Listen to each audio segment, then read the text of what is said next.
এমনি শহীদুলকে দানিশ জানকে নিয়ে ভিডিও করেছি বলে বর্ধমানের খুকমনি তোমরা করেছো রোস্ট। একটা কথা মাথায় রেখো, যে জিনিস হারিয়ে গেছে সেটা কখনো ফিরে পাওয়া যাবে না। আর বর্তমানে ট্রেন্ডিং কে পাচ্ছে আমাদের এমডি শহীদুল ভাই। আর দানিশের জায়গায় এমডি শহীদুলকে আমরা দেখতে চাই। বেশ, সেটা আমরা জানি, যে একা মরে যায় সে ফিরে আসে না।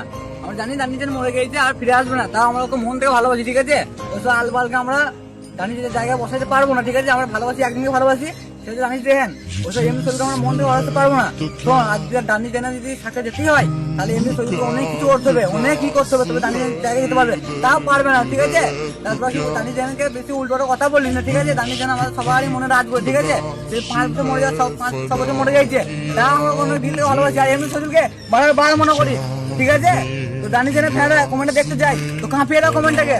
তো রাতের মধ্যে চেক করবো কার মার বেশি। আর যদি দানি জানি হেরে যায়, হ্যাঁ, মানে ভিডিও বানানি ছাড় দেবো। মারা